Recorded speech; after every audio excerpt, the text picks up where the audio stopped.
So, we have some verbs in English that describe transformation. Nearly all of them use the preposition into, okay, which implies becoming something different.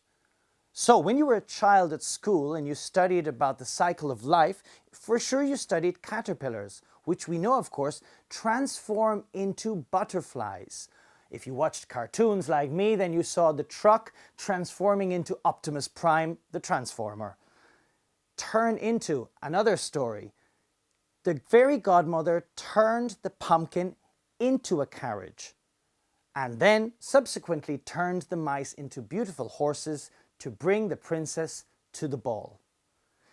Little bit more sinister, this one. Change into. The witch changed the prince into a frog. The princess subsequently kissed the frog and changed him back. This can be used with or without an object. And now we come up to my favorite, make into. Of course, when I go picking strawberries, what do I want to do with all of these strawberries? Of course, I want to make them into strawberry jam. There is one verb that we use that is not using into at all, and that is become. For all the other ones, as you can see the list beside me, we use into. And that's my tip for you. Have a good one.